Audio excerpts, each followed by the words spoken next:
Ladies and gentlemen, welcome back to the Mindful Hunter podcast. I am your host, as always, Jay Nichol. Apologies for the skipped week last week. Life is kind of, kicking into high gear in several areas, from business to family to other passions and hobbies, and just didn't have the time. And actually, that leads me into something that I want to open the podcast talking about. And that's I've had a bit of a reorganization of priorities, or I'm starting to think, actually, that's not the right way to. I realized I had gotten somewhat off track with the podcast. So let me back up and talk about why I originally started Mindful Hunter in the first place. If you've been a long-time listener to my content, you'll have already heard this, but I think it's a good, even for myself, just to reiterate it so that I hear it. I was frustrated with the content that was currently available in the hunting space for a variety of reasons. I thought a lot of it lacked authenticity and sincerity. I thought it was heavily sponsored. I didn't really like the kind of visual or audio production quality of most of it. There's some good stuff out there, but to be honest with you, like a lot of it just didn't resonate with me. And I thought to myself, I'm not just going to sit here and bitch about it. If I think I can do better, I will do better. And part of the driving force of that was this kind of non-sponsored, unbiased content, reviews, and just a general position of this is the stuff I want to make, and I'm going to make it because I want to make it, not because I think it can gain me more followers or because I think I can get a company to pay me money for it. Fast forward, I've been running, Mindful Hunter for almost 6 years now. I've been doing the podcast coming up on 2 years. Start building some brand relationships, start getting a bigger following, and you kind of lose your way and you kind of forget exactly why you started. And I'll be honest, doing that podcast with all the other BC podcasts, I mean, maybe I just had my head in my sand. I didn't even know all those guys existed. And then I kind of uncovered them, and I met them, and they're all great dudes. And then I go look at all their playlists, and like, no offense to them or anybody else, but like, we're all doing the same shit. And I don't just mean kind of the same shit. I mean the exact same shit.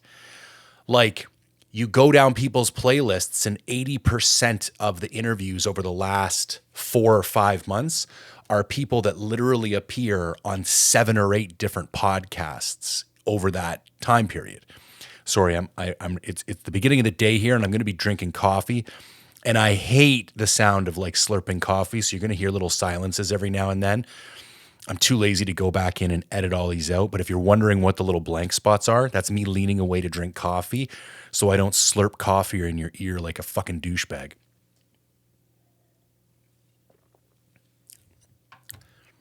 So then I'm like, holy shit, man, we're all just interviewing the same people. Like, what's the point? Like, I come from a business background. It's what I do for a living. And there's this idea of competitive advantage. Like, if you want to secure yourself in the marketplace, you need to have a reason why people are going to participate in whatever it is that you're offering. And if what you're offering is the same as what everyone else is offering, the only thing to compete on is price. And that's a race to the bottom. And we could have a conversation about how that takes place in the hunting industry as well. But that's kind of beside the point. And it really got me thinking, like, why did I start this in the first place? And that's when it was like, A, I love super nerdy reviews, like really detailed, unbiased reviews. B, I seem to have the gift of gab. Like, I can get on this microphone and talk for an hour, no problem. And I seem to be able to craft a somewhat engaging story or convey information in a way that's relatively easy to digest. And I thought I should use this to help share what I know about hunting and bushcraft and all the rest. And then there are interesting people that I want to talk to, but that's part of where I got off track. The first 20 episodes of this podcast were just me, solo. And in a lot of ways, I feel like those were some of the best episodes because like I was forced to create original, unique content that you couldn't find anywhere else because it was my opinion on shit. And Anyways, I'm not going to keep going on about this except to say I've reprioritized the podcast. I still want to do the podcast. I still want to do Mindful Hunter, but I'm going to do it my way. And I'm going to create the content I want to make. And if people want to listen, listen. If people don't want to listen, don't listen. And I don't really care about working with brands in a financial sense. And I don't really care about creating content in order to drive views, to get sponsorships and all the rest. Fuck it. I just want to do shit that I want to do and make cool shit. So further to that end, one of the things that was really successful on the podcast from the beginning were my pack dump podcasts or my gear lists.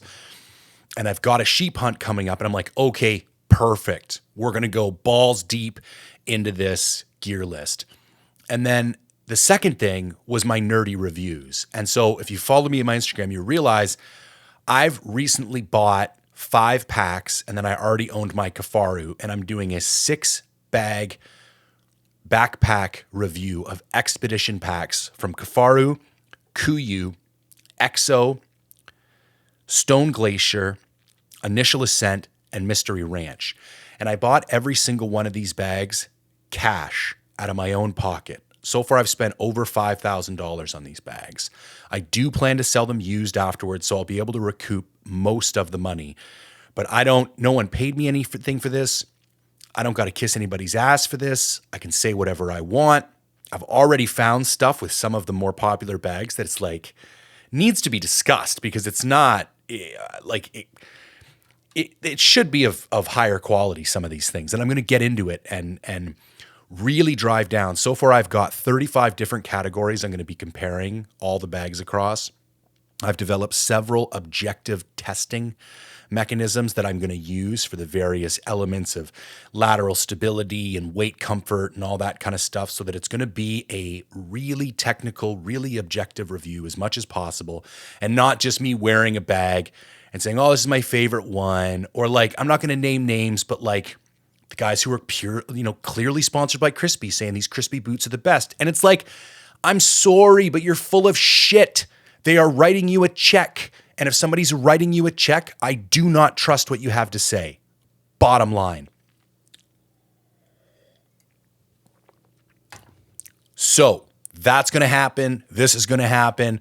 Podcast is going to get reprioritized. I've still got some guests lined up.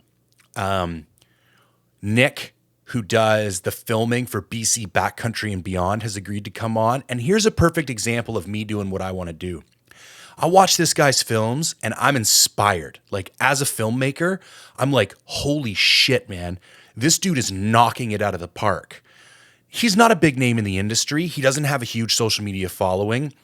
It probably won't be a wildly popular episode because not a lot of people film their own backcountry hunts, but I don't give a shit. I'm naturally interested and want to talk to this guy. So I hit him up and asked him if he want to talk. Still some scheduling things. I'm sure we'll be able to work it out in the next couple of weeks, but that's an example of the type of people that I'm going to be having on the podcast moving forward. Okay, I don't really want to go, into a ton more detail about that because I'm just going to end up sounding like a broken record. I'm fired up.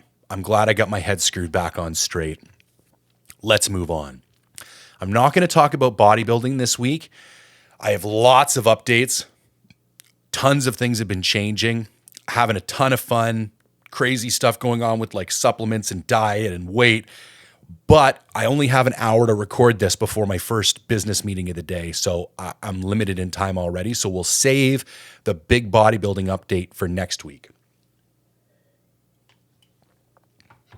Up next, Monday night live streams. I love doing those things. I hope to get back to doing them. Life has just gotten too busy. There's a bunch of stuff going on with family and business, and I just don't have the time. And so something had to go. So that was the thing that provided the least amount of value. So that's the thing that went. Hopefully with some partnership, I'd like to do something like that, but with like a regular group of people, because I think it's more fun, more engaging, and it doesn't require as much heavy lifting on my part. So hopefully those will come back, but no promises. I think that should be all the housekeeping for now.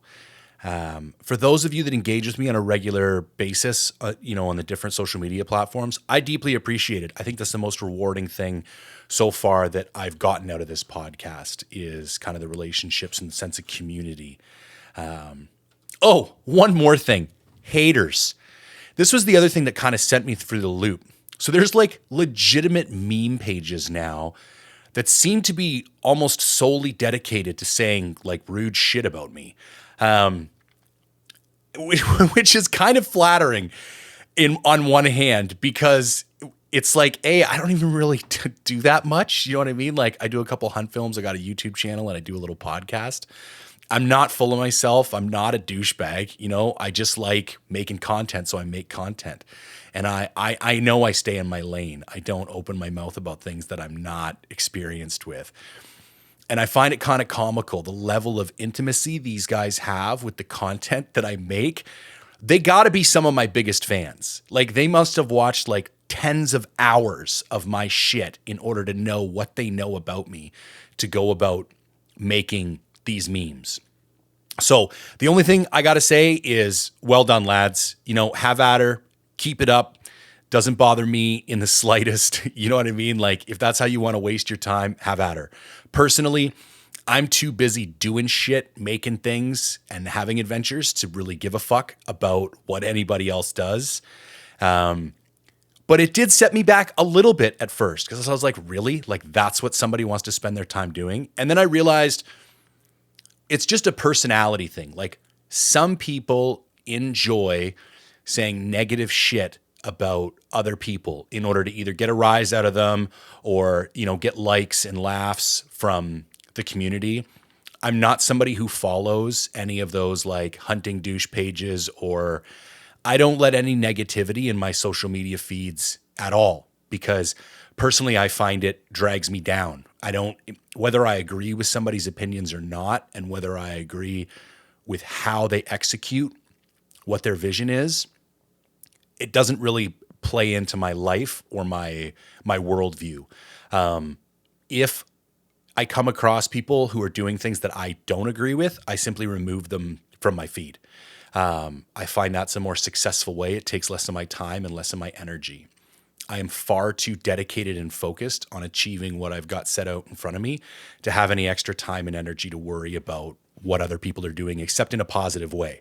Like I love following people who are super driven and motivated, and I like looking at their stuff because it forces me to acknowledge my own weakness. And it's like, I want what you have.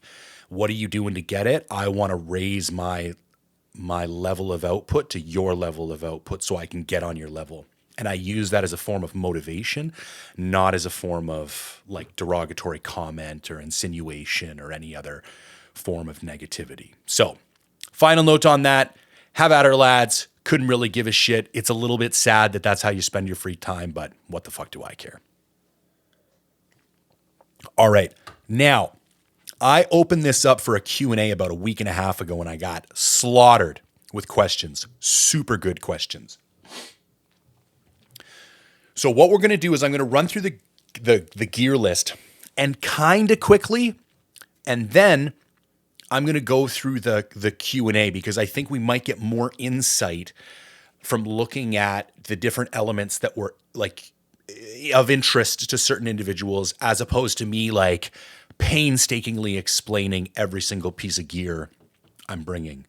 Okay, so before I get into the list, I just want to let you know that I will be putting a link to download this spreadsheet in the show notes. So either go to my website or go to whatever podcast platform you're listening to this on, or YouTube, and there will be a link in the show notes of where you can download this spreadsheet so you don't feel like you have to write down every single thing that you hear.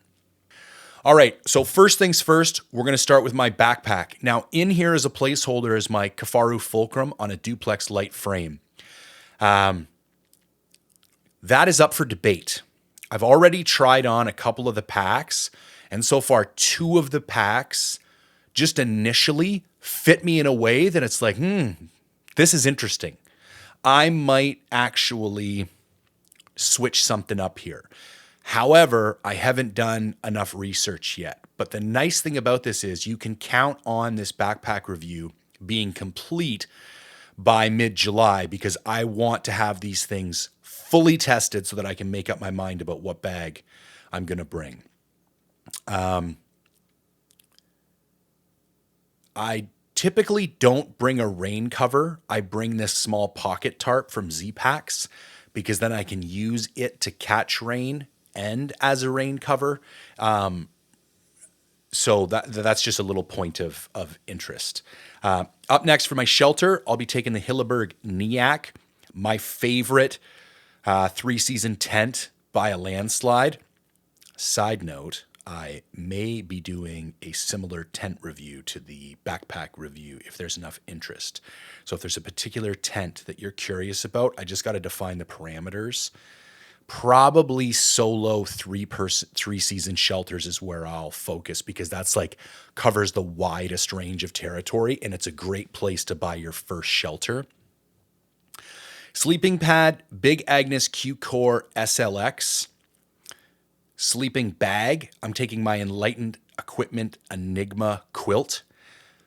I will be taking the down quilt. I contemplated taking the synthetic, but I'm bringing a bunch of other synthetic layers, and my other insulation layers are primarily hybrids and synthetic.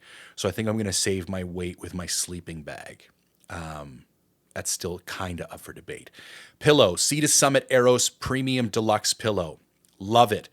Small tip, it drives me crazy how much my pillow slips around on my sleeping pad. So last year, I bought these 2-inch by 4-inch stick-on Velcro strips.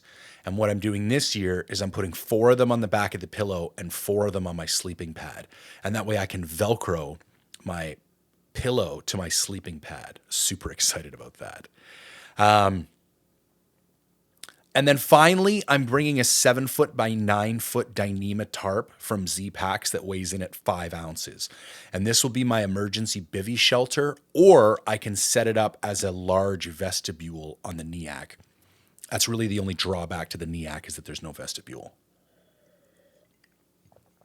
Another tent that I'm very curious about that I would run in competition with the Niac would be the Onion, and I think the Onion 2 GT, because I don't really see any benefit of taking the 2-person Onion without the GT, because then you might as well just be in the Niac and have a freestanding unit. Clothing. First, we're going to start off with what I'm wearing. Couple changes here. Top base layer, Sitka Core lightweight hoodie. Bottom base layer, Lululemon mesh boxers, as always in motion mesh boxers. Did a whole video on why they're the best underwear on the planet. Switching up my pants this year, Sitka Ascent pant. This is a very light, very stretchy, kind of form-fitting pant. They just showed up the other day. I tried them on, and they are easily the best-fitting pant I've ever worn. Now, I'm a dude with like an actual ass and thighs and quads and hamstrings. And so most hunting pants don't fit super great. Like I couldn't wear Kuiu if you paid me. And even some Sitka stuff like Timberline, can't wear them. The mountain pants are relatively comfortable, but they're very, very heavy. So instead of going with like a heavier, more durable all-purpose pant, I'm going to go with a lighter, quicker drying pant. And then I'm going to bring a pair of base layer long johns so that if it is cooler, I can run the long john light pant combo instead of like a heavy mountain pant. For a hat, I'm going to wear the Sitka ball cap. Right now for footwear, I've got it slated to wear the La Sportiva Nichol GTX. Now, back to like sponsorships and brand deals and the rest of it.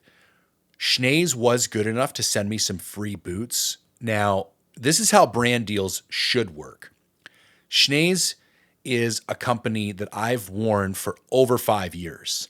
I'm a huge proponent of their boots. I hit them up and I said, listen, here's my plan for the year.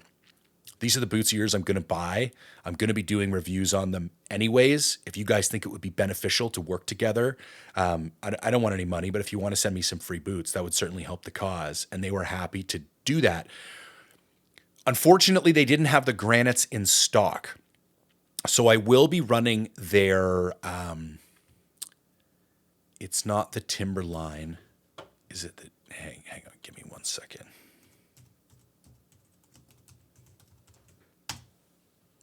Yeah, Schnee's Timberline.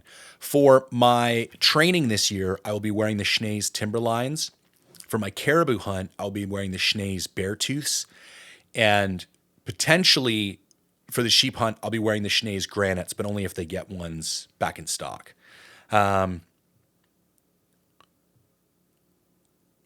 Socks.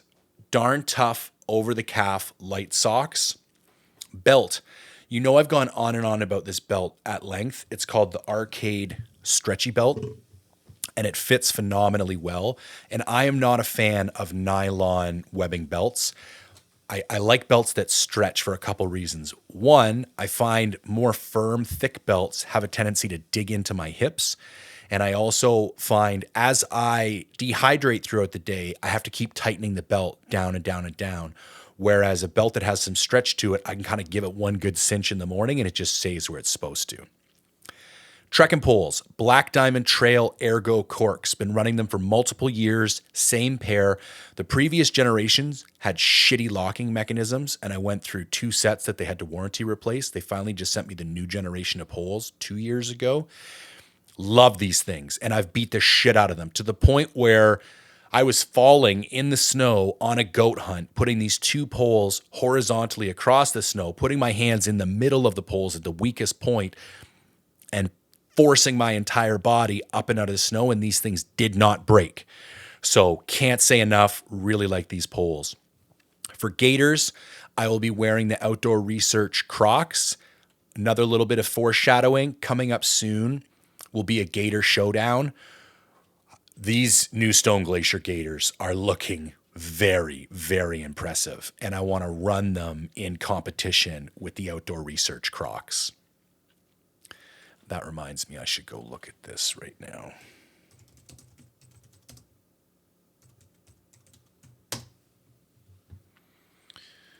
Okay. Where were we?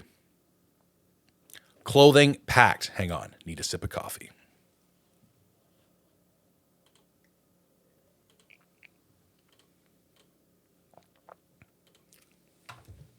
Clothing packed. Sitka Core Heavyweight Hoodie. The Sitka Kelvin Aerolite Jacket. Sitka Dew Point Jacket. Sitka Core Lightweight Long Johns. Sitka Kelvin Light Down 3/4 Pants. Sitka Dew Point Rain Pants.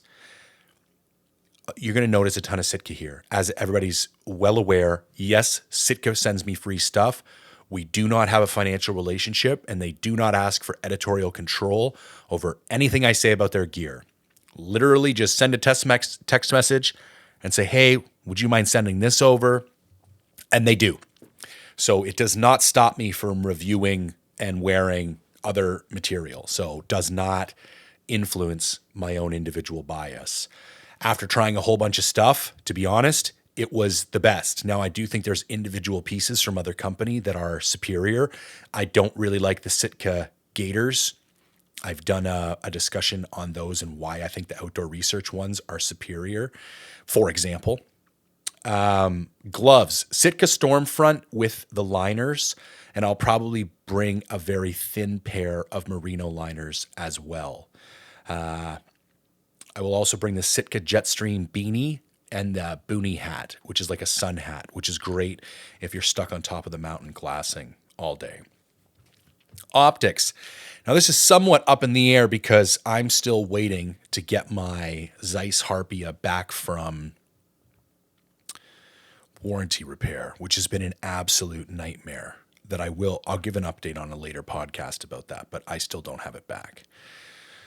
In addition to that, I'll be wanting the Swarovski NL Pure 12x42 and probably the Marsupial Bino case.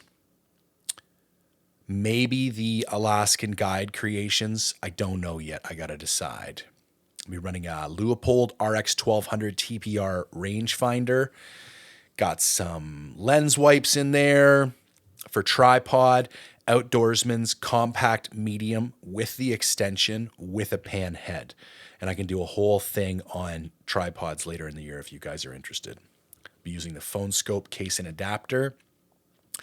Now, here's the new member of the family, the Fierce CT Rival 300 PRC with the Leupold VX5 HD shooting Hornady Precision Hunter 212 grain ELDX bullets. I will be carrying that with a Kafaru gun bearer. It's mounted with a Spartan Precision bipod. Now, as far as camera, I will be using a Sony Alpha 1 with a Deity mic. My main lens currently is a 24-70 Sigma, which I love, but the brand new Sony 24-70 G Series 2 just came out, and it is looking sweet. So I dropped a $100 deposit on that bad boy, and as long as it shows up in time, it will be replacing the Sigma because it's 200 grams lighter and has a couple nice features.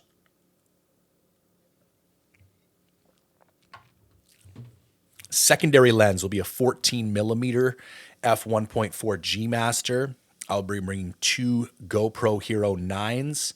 I'll have a head strap, a Trek and Pull mount, and a Gorilla Pod, 2 Sony batteries, 2 GoPro batteries.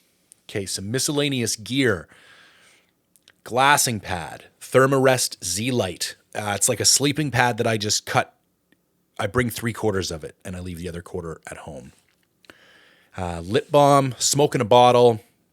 Currently running a Havalon Piranha for a knife. Might replace that. I'm looking at the Benchmade Altitude right now. Game bags, Caribou gear, carnivore game bags. Probably just bring maybe even just 2, to be honest with you, for a sheep. Bring SteriPen, spare battery, DeLorme InReach, iPhone 12 Pro Max, coffee mug, GSI Micro Light 500 mil, battery banks. I'll have a 20,000 milliamp hour and a 10,000 milliamp hour. Solar charger, 21 watt anchor, in addition a couple other little things, an Nalgene, platypus, water bladder.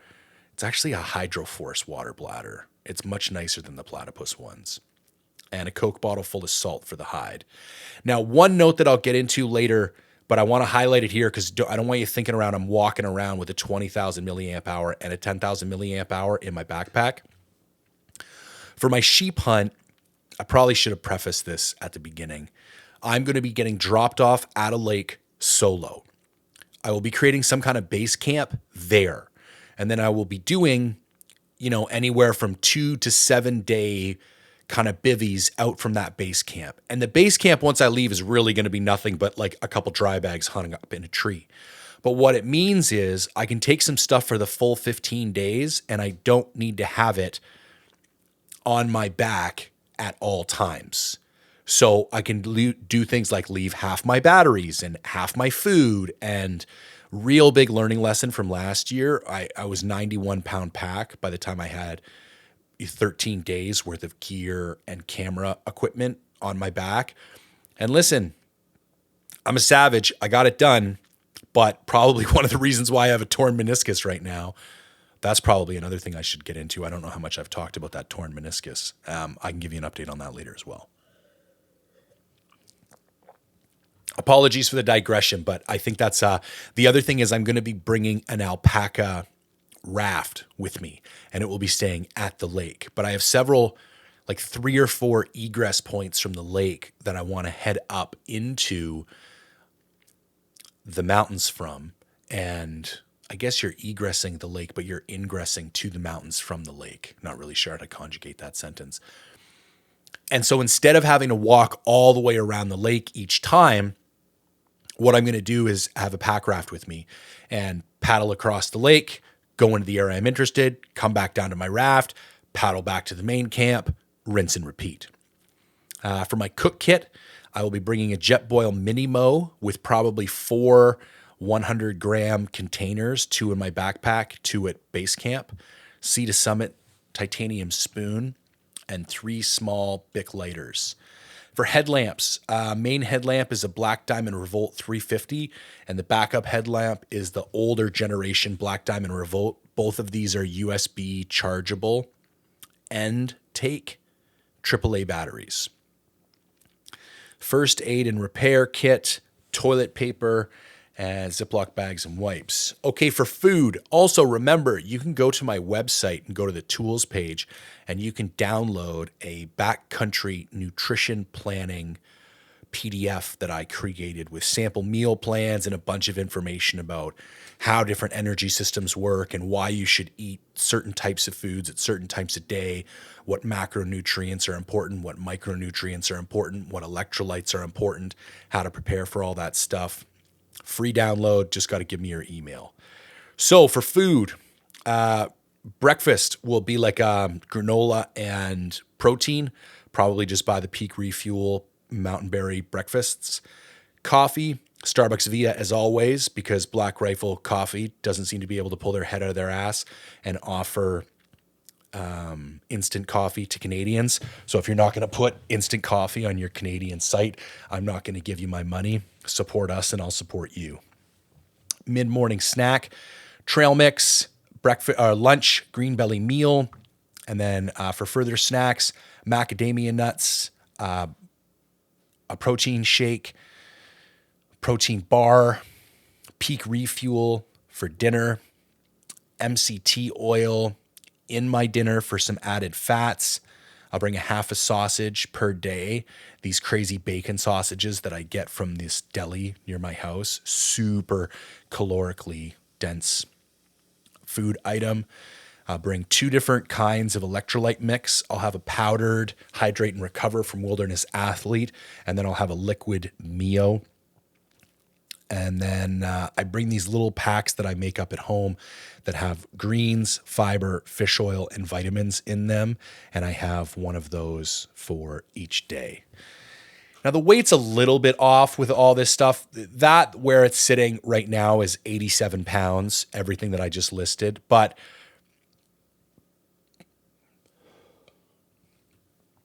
like I said earlier, I won't be having all of that in my pack all at the same time, except when I'm in the plane and getting dropped off.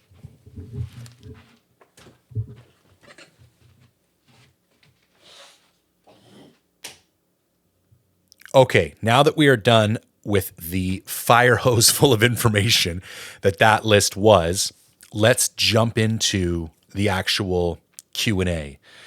MacArthur Justin says, how pumped are you for this hunt? Insanely pumped. This will be, if I'm able to accomplish what I hope to accomplish, my longest, deepest solo hunt yet. And so for that reason alone, I'm excited because that would be a big win for me. If I can go in there, hunt as hard as I possibly can and come out 15 days later in one piece, that's a big deal. J3 Butch, how many rounds do you pack in? I don't know yet. In my list here, I say 10. 10 seems excessive, but it would be a son of a bitch to run out. So I don't know. Maybe bring a dozen, leave 6 back at camp, and bring 6 with me, 6 to 8. I feel irresponsible having any less than 8 on me at any one time. So maybe bring 8 with me and have another 6 or 7 back at camp. Now, I don't know what type of irresponsible situations could occur where I would somehow, maybe if you lost them or if they fell in water or if like something crazy happened to the bullets, that's why it would be a good idea to have a backup. I honestly can't imagine a situation where I would pull the trigger 8 times and something wouldn't die. Like that's insanity. Optics and optic size, I got into it, but to go back over it, it's a 95 millimeter Heiss Zarpia spotting scope and a 12 by 42 Swarovski NL Pure binoculars. And my scope on my rifle is the 3 to 15 by 44 Leupold. C Natty asks, he asked that one as well. He also asks 85 or 65 power, pros and cons. So this is really interesting. I actually reached out to Adam Foss on this one because he's kind of known as like a really intense solo lightweight guy. And I was considering actually switching from the Zeiss platform to the Swarovski ATX platform, because then you could have a singular objective, or sorry, two objectives and one ocular lens. And for like 1.5 times the price of a normal spotting scope, you could actually have a 95 millimeter and a 65 millimeter. This is the benefit of the ATX platform.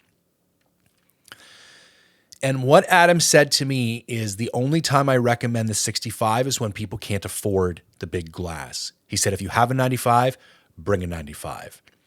So here's the deal. I think if it was like a mule deer hunt or an elk hunt, I probably wouldn't take a spotting scope in the first place on an elk hunt, but let's just say it was, or even a caribou hunt. I think a 65 would probably get it done, because you're just looking for confirmation that it's an animal worth going after.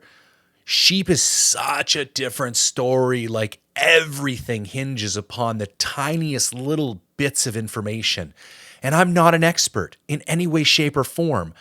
And so I'll find some way else to shave 2 pounds, or I'll get that little bit stronger that I can carry the extra 2 pounds, and I will have the confidence building impact of having an 85 or a 95 with me.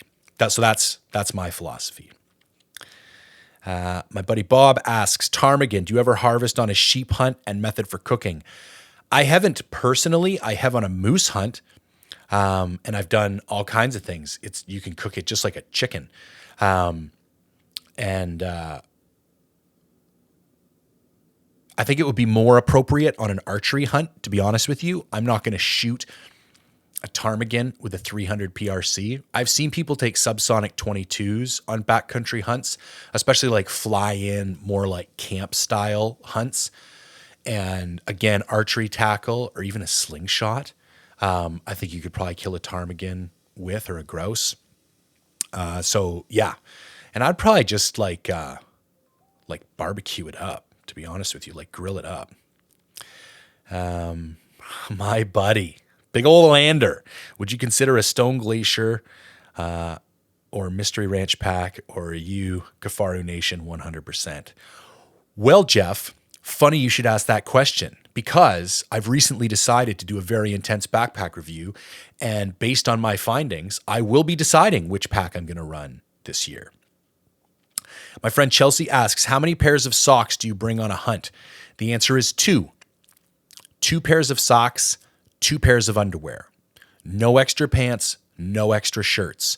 Used to bring all that extra shit, never used it, took up room in my bag. This is the thing. The longer you do this, the less you bring. I also adhere pretty firmly to the halfway through the trip swap out. 2 philosophies for socks and underwear if you're only going to bring 2. 1, switch out every day. On the off day, you're kind of breathing some life back into the ones you're not wearing, and you kind of keep them relatively usable for the length of the trip. The benefit of switching halfway is that you kind of like beat the first ones into the ground, but then in the middle of the trip, when you're kind of at your wit's end and you're tired and you're hungry and you're sore, you get to put on these fresh socks and underwear. And I'm telling you, man, it is, damn. There is very little else as satisfying as that. So that's my particular methodology. Now, if you've got lots of water, I also highly recommend, with your base layer socks and underwear, doing a little bit of backcountry laundry every time you get the opportunity. How do you keep your mind at peace for grizzly encounters? I mean, you kind of do and you kind of don't. You have to stay alert and don't do dumb shit. And then just recognize that, like, listen, it's a possibility. This is one of the reasons that why for solo hunts, I tend to do rifle hunts. The fact that we can't carry a sidearm in Canada is really limiting. I would probably prefer to do archery hunts if I was able to carry a pistol, because I'd feel safer. I don't really like bear spray. I will carry it with me. That reminds me, I still need to get a bear spray holster. Hang on, I'm going to write that down. Bear spray holster. Yeah, so like, don't do dumb shit and don't let it paralyze you. Like, there's still very rarely, when non-provoked and when there's no incentives, left out for them in the immediate vicinity, our bear's just going to randomly come and attack you and kill you. Like, you probably got better odds of getting mugged in a city. So, yeah, it is what it is.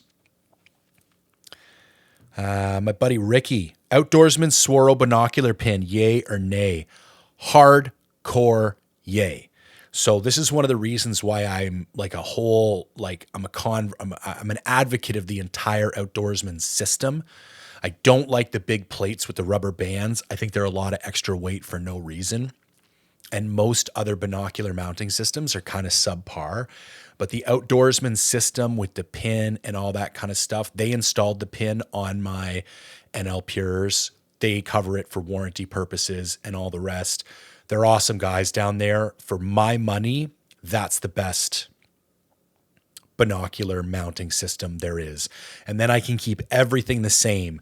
My camera, my spotting scope, my binoculars, like everything is interchangeable on everything else. It's a really great system.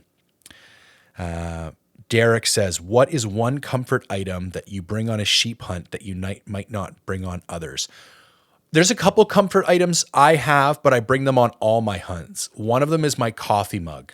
I'm switching from a 720 mil to a 500 mil to shave a little bit of weight, but it is a GSI micro light and it weighs 8 ounces. So it's half a pound.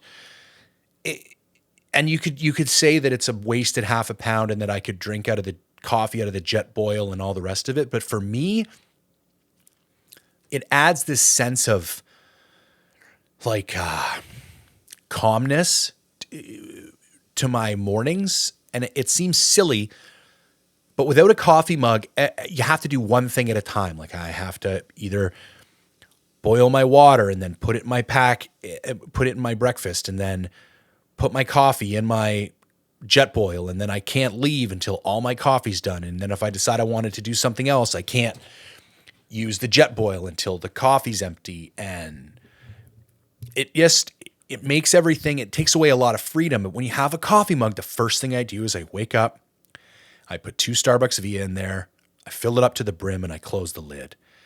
And I sip on that coffee until noon. And then at noon, I do the exact same thing. Put 2 Starbucks Via in there, fill it up full of hot water, and sip on that thing until 4 or 5 o'clock. That way, every time I stop, I have a little sip of coffee. And I'm a big coffee guy. I like the extra caffeine. And yeah, it's a real benefit. I like it a lot.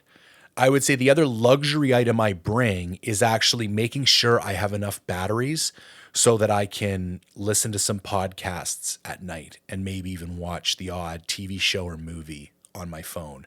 Little things like that really help you out psychologically, especially on a solo hunt when things start getting kind of deep and dark, which if you've been on a long solo hunt, you know what I mean. What items are you ditching from last year's sheep hunt? Well, I swapped out my rifle. That's a pretty big deal. More so than the rifle, because like the Fierce actually isn't that much lighter than the Tikka. What's really lighter is the scope. I'm moving from a Vortex PST Gen 2 to a Leupold VX5 HD, and I'm saving 9 ounces. Crazy. I'm trying to think if there's anything else really interesting. Last year, I switched to a new sleeping pad. I'd always gone crazy ultralight with the Neo Air X Lite. And with a guy my size, it's just too small. And so I went to the Q Core. I think another big thing is the pants this year. I went mountain pants last year, and they're just too heavy and bulky. And so I'm switching to the Ascent pant. And maybe bringing that synthetic quilt. Let me talk about this for a minute, because on hunts like this, the only real way that you can dry yourself out is in your sleeping bag. Like, most times you're not going to find the conditions to have a fire big enough to dry things. It's unrealistic. Especially once you're up in the Alpine.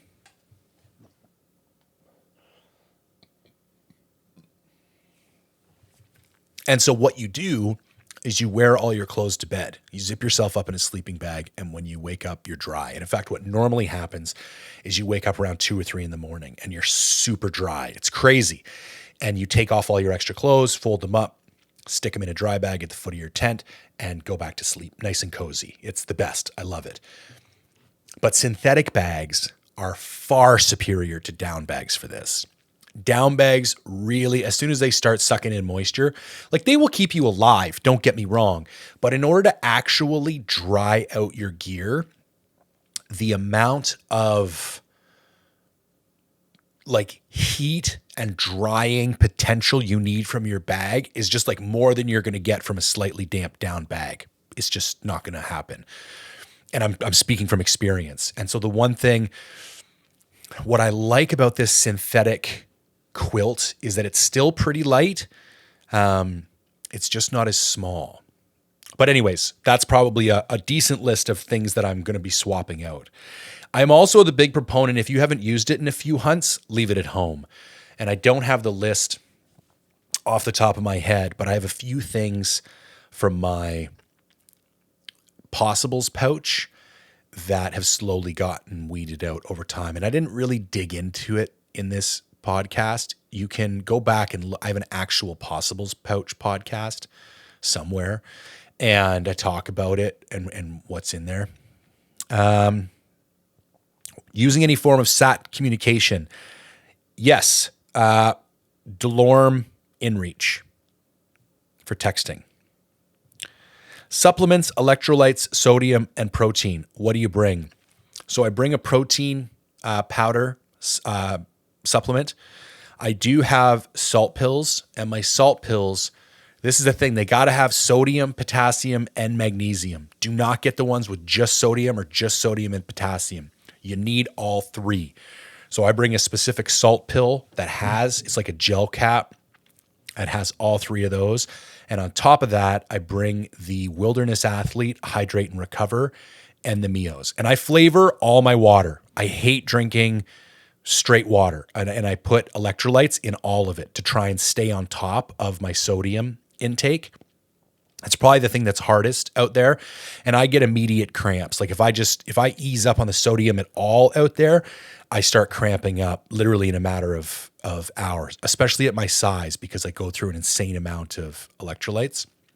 And so every time I fill up my water bladder, I throw electrolytes in there. Every time I fill up my Nalgene, I put electrolytes in there. Huge proponent of electrolytes. I think it's something people really miss out on. And again, go download that Backcountry Nutrition guide, mindfulhunter.com/tools. And it goes into different options, why you need them, all that kind of stuff. Rifle setup, already gone over it, but I will do it again. It is a Fierce CT Rival. And what that stands for is carbon titanium. So it has a carbon barrel, carbon, bits and bobs, and then a titanium action. 300 PRC with a Leupold VX5 HD, which is a 3-15 by 44 fire dot duplex reticle.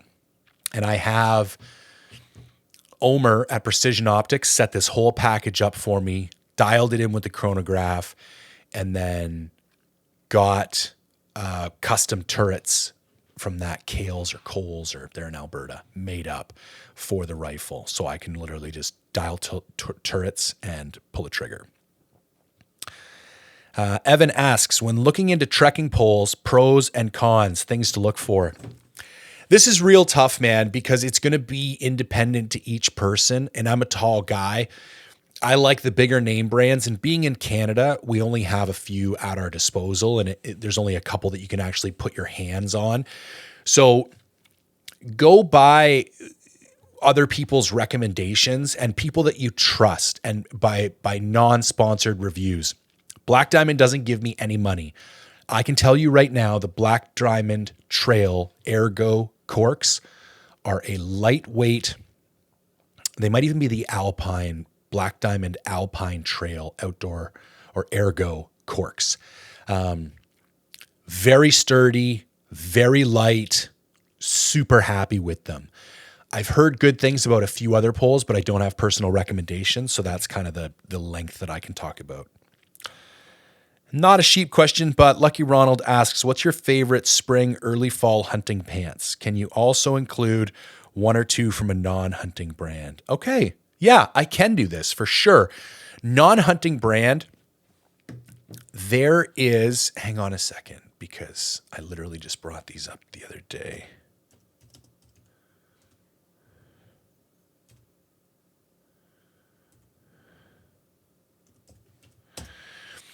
Sorry, there's a particular pant at Mountain Equipment Co-op that I love the way it fits for like dudes with bigger thighs, like I have, and I can't remember what it's called. It starts with an M. It's like more Chiba, or here. I'm just going to take a second. You guys are going to have to listen to some silence while I look this up, because if I tell you, here it is, the Mochileros. MEC Mochileros. Really like these. They fit really well. They're true to sizing. Yeah, big fan of these pants. They're like $90 at MEC, very quick drying, cargo pockets, very, very durable. I like them a lot. And then I'm going to add everybody's favorite non-hunting brand pant, the Prana Zions. And I have two pairs, love them. They're amazing. If I had to pick between the two, the Zions fit a little snugger than the Mochileros, but the fit might be a little more flattering. And I probably like the Zions a little bit better, but the Mochileros are probably a little more durable. And you can't go wrong. They'll be $90 either way, and you can't go wrong with either of those pants. Super great pants. And then I'm a Sitka guy, so I'd say for fall, I would probably, for early season, if it's archery, I would go the Sitka Apex pant with the knee pads. It's a merino pant, super quiet. And if it was a rifle hunt, if it was getting colder, I would do the mountain pant. Like for my caribou hunt, I will likely do the mountain pant this year.